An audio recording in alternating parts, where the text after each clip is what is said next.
Entonces, veamos los que lloran. En primer lugar, la paradoja del dolor. En segundo lugar, la aprobación divina del dolor. Dios no quiere torturarte. Él no se alegra en el dolor. Pero Dios va a demostrar que el mayor bien imaginable para el hombre atraviesa indefectiblemente el dolor. Y si tu objetivo es ser feliz, no vas a poder disfrutar de los beneficios del reino, que solamente son para los que lloran. ¿Cuál es la clase de dolor? El dolor obviamente no tiene que ver con las cosas físicas. Leíste el primer versículo y te acordás en la primera bienaventuranza, bienaventurados los pobres. Y vimos que pobres ahí no se refiere al que no tiene dinero, porque hay gente que no tiene dinero que va a ir al infierno igual, que no son parte del reino. No está hablando de que los pobres tienen el reino, en ese sentido, está hablando espiritualmente. Y acá cuando habla bienaventurados los que lloran, no tiene que ver esto con una relación a las cosas naturales que todos tenemos que enfrentar. No está diciendo bienaventurados los que le pasan cosas difíciles, porque ya pagaron por sus pecados acá y van a ir al cielo, como muchos piensan. Sufrir en esta vida no te ayuda en nada si no tiene que ver con este principio espiritual que el Señor está señalando. Entonces, ¿qué significa? ¿Cuáles son los enlutados que son los verdaderamente felices?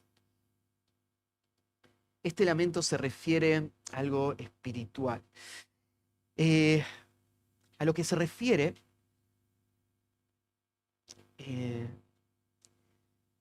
el dolor en esta expresión tiene que ver con nuestra respuesta al pecado que vemos.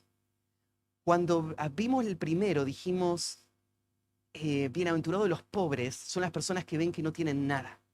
Estas personas que ven que no tienen nada son las personas que van a llorar. Van a llorar porque ven su verdadera condición. El dolor que Dios aprueba no es el dolor de acá. Es este dolor. Por ejemplo, en 1 Corintios capítulo 5, cuando habla del arrepentimiento, en el versículo 2, dice, y vosotros estáis envanecidos. 1 Corintios 5, 2. ¿No deberíais más bien haberos lamentado para que fuese quitado de en medio de vosotros el que cometió tal acción? O sea, la reacción apropiada cuando un hombre ve el pecado es lamento, es luto. Y lo que Cristo está apuntando es a esto. Son súper felices los que sienten el dolor y el luto del pecado, porque ellos son los que participan del reino. Y ellos son los que van a disfrutar de esas bendiciones eternamente. Hay un pasaje también claro ahí en Santiago, capítulo 4. Fíjate en Santiago capítulo 4, versículos 9 y 10.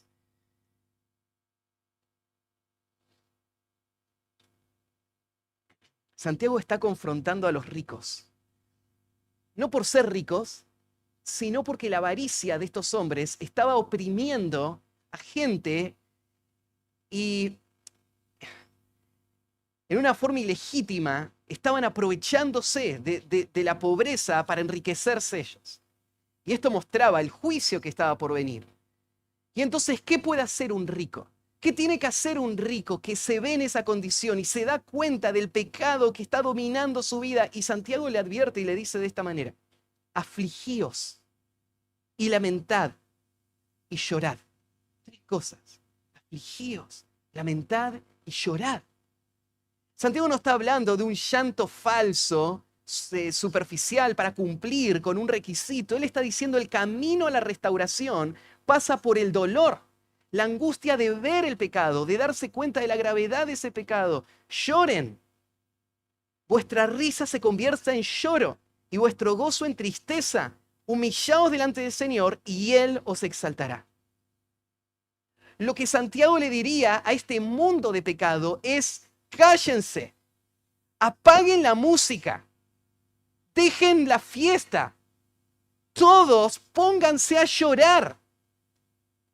Porque esta música lo único que hace es ensordecer sus oídos del clamor de Dios a la salvación. Endurecer sus corazones para pensar que todo está bien cuando no está todo bien. Se ríen ahora y van al tormento después. Lloren ahora. Lloren por sus pecados. El Señor va a ser misericordioso y les va a salvar, pero sin llanto no hay esperanza.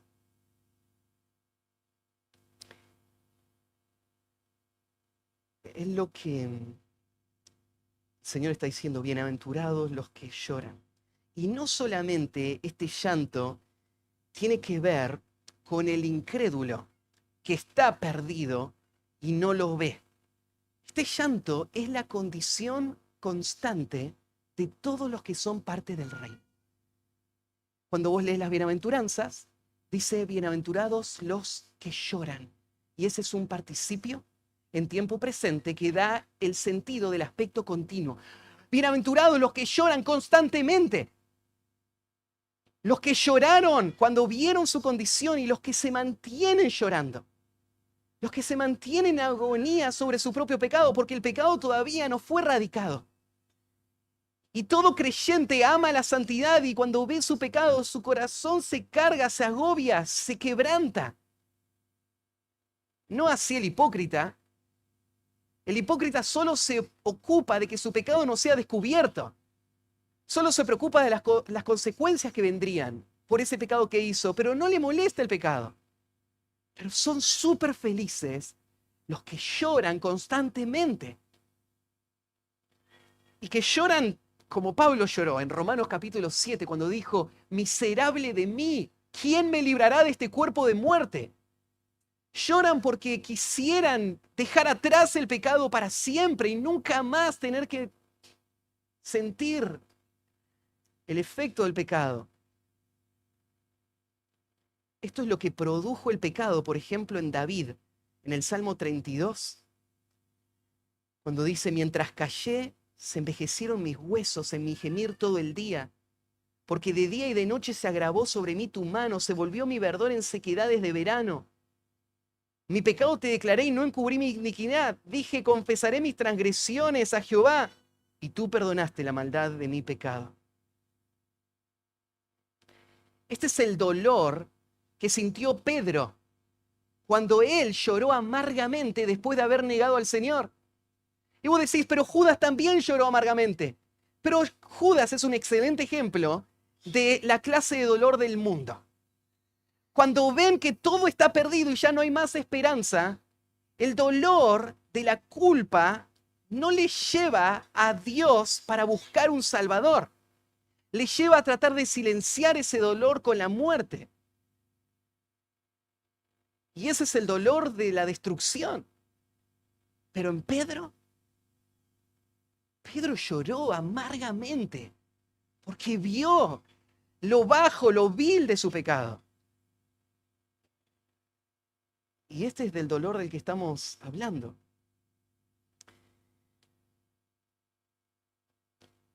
Este dolor, entiendo de que no solamente tiene que ver con lo que vi en el momento de mi salvación y sentí el dolor del pecado, con lo que veo constantemente hoy, a medida que enfrento mi pecado, sino que este dolor en relación al pecado también se expresa o se relaciona con lo que veo en mi entorno por el pecado. Cuando veo el juicio de Dios sobre el pueblo de Dios, que de forma inminente está por llegar, eso se expresa en dolor. Vos ves esto en Jeremías, capítulo 9, versículo 1, cuando Jeremías, que se le conoce como el profeta llorón, que escribió el libro de Lamentaciones, va a mostrar el dolor cuando uno ve el pecado del pueblo de Dios. Y él dice, oh, si mi cabeza se hiciese aguas y mis ojos fuentes de lágrimas, para que llore día y noche los muertos de la hija del pueblo, de mi pueblo. Ya no me alcanzan las lágrimas. Desearía que mis ojos salgan como chorros, como fuentes, para expresar la angustia de mi corazón. Y este es un hombre que entiende el pecado, entiende la gravedad del pecado y llora. Esta es la forma en la que Jesús lloró también en su ministerio la mayor cantidad de veces. Cuando se ve a Jesús en angustia, cuando ves, por ejemplo, a Jesús frente a la tumba de Lázaro, Jesús no es que, ahí dice, Jesús lloró. Y no es que lloró porque había muerto su amigo, porque lo iba a resucitar. O sea, no estaba triste por la muerte de Lázaro. Él veía el entorno, él veía la incredulidad, él veía la dureza del corazón y llora en ese lugar. Jesús llora de esta misma manera cuando está frente a Jerusalén. Y dice, ay Jerusalén, ¿cuántas veces quise reuniros como la gallina junta a sus polluelos y ustedes no quisieron? Y Jesús da todas esas advertencias y los juicios que van a venir. Pero Él lo dice con lágrimas en sus ojos, Él llora. Él llora por el pecado, no solamente, Jesús nunca pecó. Entonces Él no llora por sus pecados. Pero Él llora por lo que el pecado está haciendo en el pueblo y el juicio inminente que viene. Isaías 53 describe a Jesús como un hombre despreciado y desechado entre los hombres, varón de dolores, experimentado en quebrantos. Pero el quebranto de Jesús no era el de este mundo, no era el de sus propios deseos y ambiciones, era el quebranto del amor. Era el quebranto de ver al pueblo hundido en el pecado y él caminar en medio de ellos. Cuando vos pensás en Jesús, ¿cómo te lo imaginas? Te digo cómo Isaías te lo describe. No hay una cámara que lo haya seguido todo el tiempo como para saber con qué estado anímico estaba Jesús todo el tiempo. Pero Isaías 53 dice que Jesús se caracterizaba por un quebranto, un dolor continuo en su alma. Entonces sería lindo imaginar a Jesús todo el tiempo feliz, pero no lo es. Jesús estaba llorando.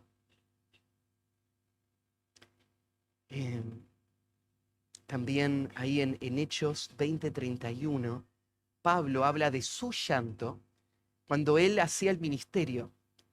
Y él dice, por tanto, velad, acordándoos que por 3 años, de noche y de día, no he cesado de amonestaros con lágrimas a cada uno. Pablo hacía su ministerio con lágrimas. ¿Por qué con lágrimas? Bueno, él se sentía responsable por esta gente y él veía el pecado, el dolor que el pecado causaba, las consecuencias del pecado, los peligros del pecado, los falsos maestros que estaban acechando, y Pablo lloraba. Lloraba porque entendía lo que es el pecado. Yo creo que hoy el pueblo de Dios necesita llorar más. Y la razón por la que no llora es porque no entiende la gravedad del pecado. No entiende la gravedad de su propio pecado. No entiende las consecuencias del pecado en el mundo. Alguien cuenta que D.L. Moody, uno de los más grandes evangelistas de todos los tiempos, no podía hablar del infierno sin que sus ojos se llenen de lágrimas. Cada vez que él predicó, cada vez que mencionaba el infierno, sus ojos llenaban de lágrimas. Si vos entenderías lo que eso significa, tus ojos se llenarían de lágrimas también. Cuando Jesús dice bienaventurados los que lloran, está describiendo este corazón. Un hombre que vio el pecado por lo que es. Lo ve en su propia vida, lo siente. Lo ve en el mundo a su alrededor. Lo reconoce. Y su corazón está quebrado. Todos los que participan del reino tienen esta cualidad. En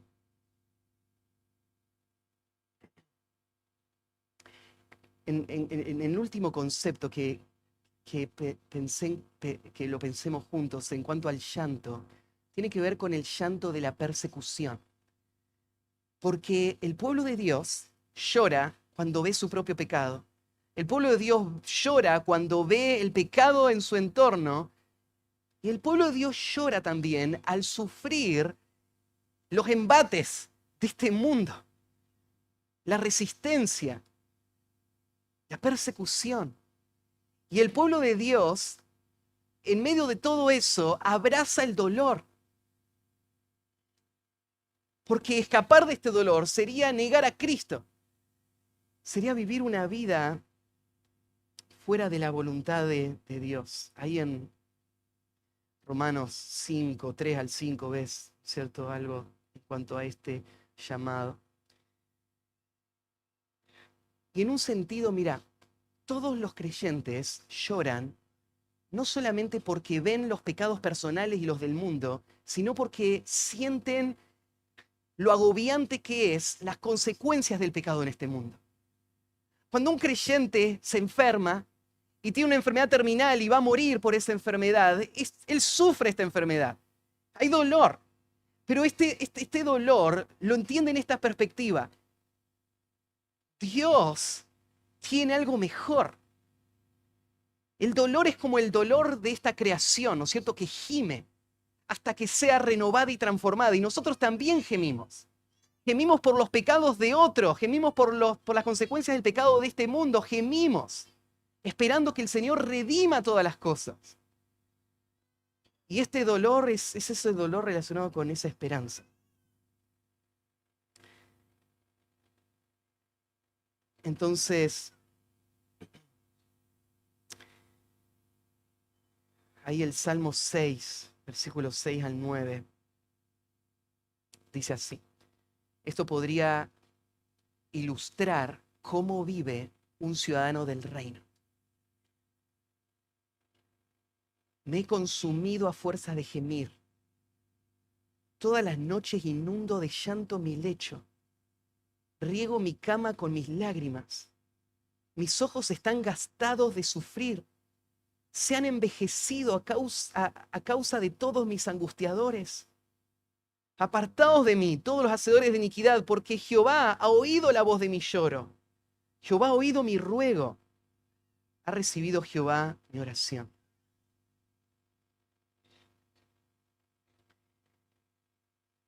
Decía al principio, la iglesia no está llorando. Y eso es un mal síntoma. Porque Jesús dijo que de los que lloran es el reino. Pensá en cuánto impacta esto la forma en cómo predicamos el Evangelio. Hoy en día hay una razón por la que apela tanto a la gente el Evangelio de la prosperidad. Cuando se para un hombre en el púlpito y dice, Dios te quiere bendecir, te quiere hacer feliz, quiere solucionar tus problemas, quiere arreglar tu matrimonio, quiere darte salud. Él quiere darte poder para que conquiste todos tus sueños. ¿Y nos extraña que se llenen las iglesias?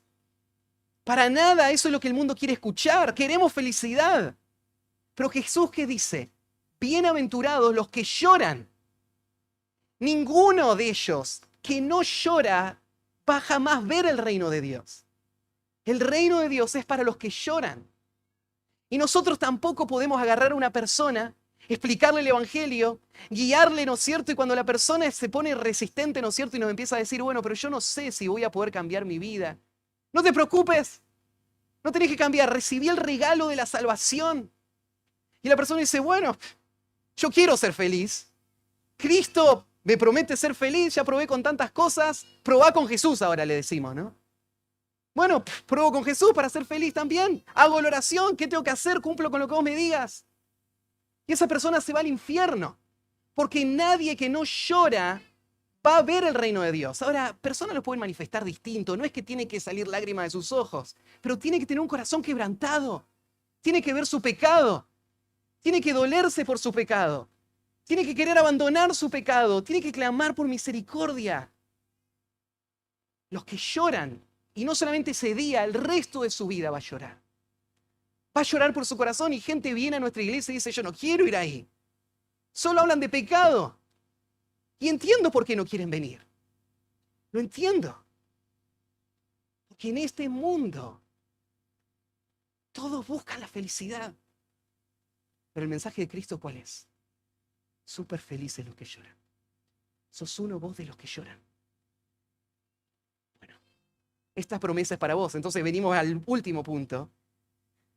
Hablamos de la paradoja del dolor. Después la aprobación divina del dolor. Gracias, Edu. En tercer lugar, vamos a hablar de la bendición del dolor. ¿En qué manera va a ser feliz esta persona? El dolor no se va a ir. El dolor va a seguir en todas sus formas. Pero acá usa expresión, porque ellos, acá se está refiriendo a ellos que lloran. Ellos y solo ellos. Ellos recibirán consolación. En la primera bienaventuranza, el verbo estaba en tiempo presente. De ellos es el reino de los cielos. En la segunda bienaventuranza, el verbo está en tiempo futuro. ¿Ellos reciben consolación? No. Dice, ellos recibirán consolación. Claro que hay un aspecto presente de la consolación, del perdón y de la salvación. Pero Cristo está enfocando que la consumación de la bienaventuranza está ya delante. Y lo que tenemos que hacer es como Cristo. Por el gozo puesto delante de él, sufrió la cruz, menospreciando el oprobio, y se sentó a la diestra del trono de Dios. Y nosotros vamos a atravesar un valle de muerte con el Señor a nuestro lado, a donde Él va a poner una mesa delante de nosotros. Pero el dolor va a estar. El dolor intenso de tener que combatir con nuestro pecado día y noche. El dolor de querer servir y acompañar a nuestros hermanos para que ellos luchen con el pecado y tengan victoria sobre el pecado. El dolor de un mundo hostil. El dolor de las consecuencias de este mundo lleno de pecado. El dolor de nuestras enfermedades, en las muertes a nuestro alrededor. Todo eso nos va a agobiar. Pero bienaventurados los que lloran, porque ellos recibirán consolación. Y ese cuadro final lo podemos ver en Apocalipsis 21, versículo 4, donde dice que enjugará Dios toda lágrima de los ojos de ellos. Y ya no habrá más muerte, ni habrá más llanto, ni clamor, ni dolor, porque las primeras cosas pasaron.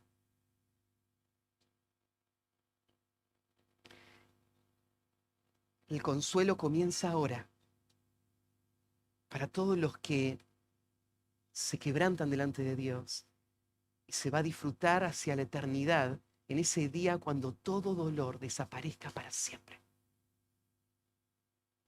Y esta es nuestra esperanza. ¿De dónde viene ese consuelo?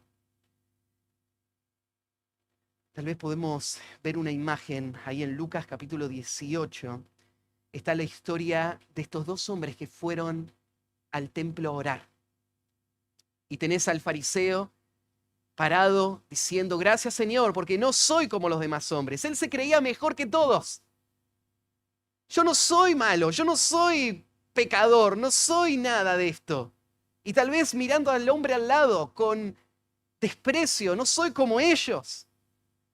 Y al lado de él, un publicano, que era visto como lo más bajo, lo más sucio y vil, que no podía entrar al templo, que no hablaba con los sacerdotes ni siquiera. Y ahí estaba este otro hombre, diciendo así, más el publicano estando lejos, no quería ni aún alzar los ojos al cielo, sino que se golpeaba el pecho, señal de agonía, de dolor, diciendo, Dios, sé propicio de mí, pecador. Estas son las palabras, el veredicto del Señor. Os digo que éste descendió a su casa justificado antes que el otro. Porque cualquiera que se enaltece será humillado, el que se humilla será enaltecido. David lo dice en el Salmo 32 también, en el versículo 1. Bienaventurado aquel cuya transgresión ha sido perdonada y cubierto su pecado. Bienaventurado el hombre a quien Jehová no inculpa de iniquidad y en cuyo espíritu no hay engaño. Esa es la persona feliz. ¿El pecado trae dolor? Sí, debe traer dolor. Pero es a través de ese dolor que vos vas a disfrutar de la felicidad más grande, que es la felicidad del perdón. Es la felicidad de saberte perdonado. Y el Señor va a cambiar ese dolor en alegría, como dice en el Salmo 30, al versículo 11. Has cambiado mi lamento en baile. Desataste mi cilicio y me ceñiste de alegría. Eso es lo que el Señor hace constantemente en el corazón de su pueblo, que llora constantemente. Y es lo que Dios va a hacer perpetuamente. Esta promesa que veíamos en Apocalipsis no está sobre la nada. Esto que se dice en Apocalipsis es el eco de todo lo que se decía en el Antiguo Testamento. Esta es la esperanza del pueblo de Dios. La esperanza no es vivir esta vida sin dolor. No es ser feliz en esta vida. Es poner sus ojos en ese día futuro en el cual no va a haber dolor. Y hay muchas herramientas para hacerlo. Mirá Isaías 25:8. Isaías 25:8. Destruirá a la muerte para siempre. Y enjugará Jehová el Señor toda lágrima de todos los rostros. Y quitará la afrenta de su pueblo de toda la tierra, porque Jehová lo ha dicho. Isaías 30:19. Ciertamente el pueblo morará en Sión, en Jerusalén. Nunca más llorarás. El que tiene misericordia se apiadará de ti. Al oír la voz de tu clamor, te responderá. En el 35:10. Y los redimidos de Jehová volverán y vendrán a Sión con alegría, y gozo perpetuo será sobre sus cabezas. Y tendrán gozo y alegría, y huirán, la tristeza y el gemido.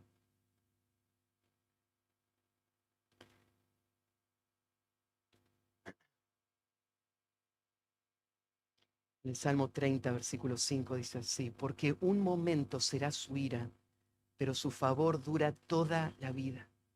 Por la noche dura el lloro, y a la mañana vendrá la alegría.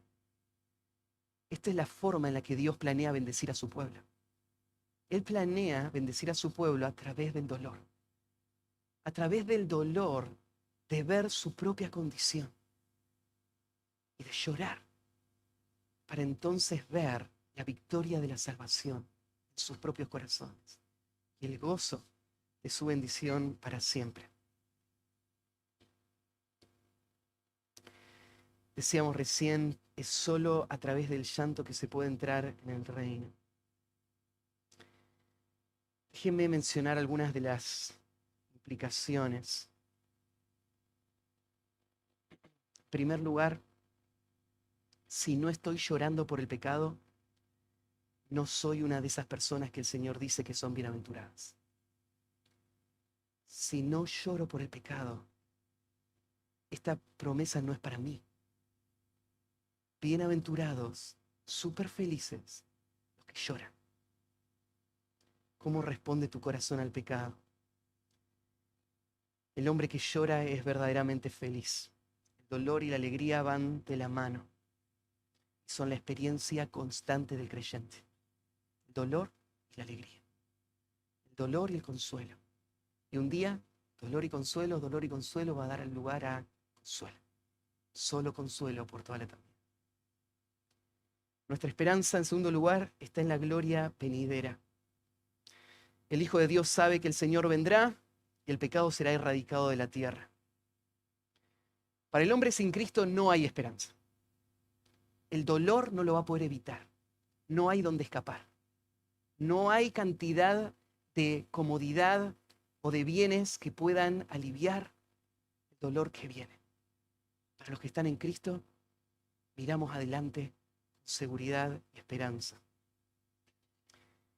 Para poder llorar por el pecado, en tercer lugar, tenemos que ver la gravedad del pecado. Muchas veces no lloramos por el pecado porque amamos el pecado. A veces no lloramos tampoco por el pecado porque no creemos en el perdón de Dios. Y personas pueden decir, ya no hay esperanza para mí. Yo soy demasiado malo. No tengo arreglo. Entonces no hay sentido en arrepentirme y en llorar porque no hay ninguna esperanza para mí. Y el Señor, ¿qué dice? Bienaventurados los que lloran. Esta es la promesa de Dios para vos. Llorá por tu pecado. Quebrantate por tu pecado. Vení a Cristo, pobre, sin nada. Y el Señor te promete llenarte de sus bendiciones. No hay pozo tan profundo donde su brazo no pueda llegar. para ver el pecado como Dios lo ve, lo que tengo que hacer es mirar a Cristo. Tengo que mirar la cruz. Tengo que mirar el precio que fue pagado por el pecado. El Hijo Santo de Dios muriendo en ese lugar de tormento y de vergüenza y llevando el pecado de toda la humanidad. Él es el cuadro que vos tenés que traer a tu mente cada día frente a cada pecado que vos cometés. Para poder sentir dolor por tu pecado, vos tenés que examinarte a vos mismo. Si vos vivís una vida casual y superficial, sin reflexión, no vas a sentir el dolor por tu pecado. Como mínimo nos enseñaron, ¿no es cierto?, ahí antes de dormir, a hacer un repaso de cómo fue tu día y pensar en qué formas ofendía a Dios. Y en ese momento llorar por tu pecado. Pero esta debería ser nuestra actitud constante, todo el tiempo, evaluando nuestro propio corazón, llorando por nuestro pecado y encontrando el consuelo de Dios. Y la salvación. Isaías 55, versículos 6 y 7.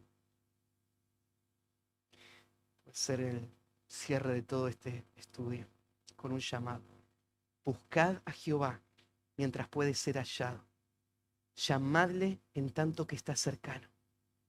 Deje el impío su camino y el hombre inicuo sus pensamientos, y vuélvase a Jehová, el cual tendrá de él misericordia, y al Dios nuestro, el cual será amplio en perdonar. Deje el impío su pecado y venga a Dios con un corazón quebrantado, y el Señor va a tener misericordia. Él va a perdonar. Él va a bendecir nuestras vidas. Vamos a orar.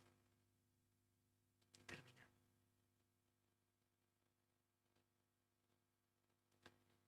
Señor, nos sentimos tan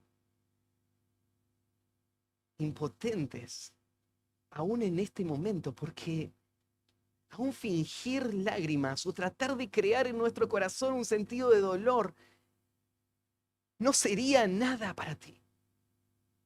Tú solo aceptas a aquel que está viendo su condición y que su dolor es genuino, que su quebranto viene por entenderse pecador y perdido frente a ti. Y esto solo tú lo haces. Solo tú puedes abrir los ojos del corazón. Hazlo, Señor. Muéstranos nuestra condición, quebranta nuestro corazón para que seamos quebrantados cada día.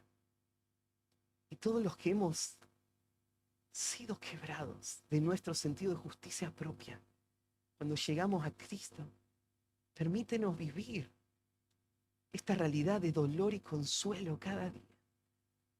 Permítenos, Señor, mirar esta vida y aceptar el dolor y abrazar el dolor,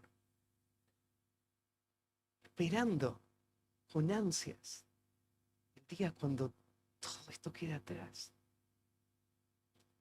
Y Señor, permítenos ser un modelo fiel de lo que tú describes acá.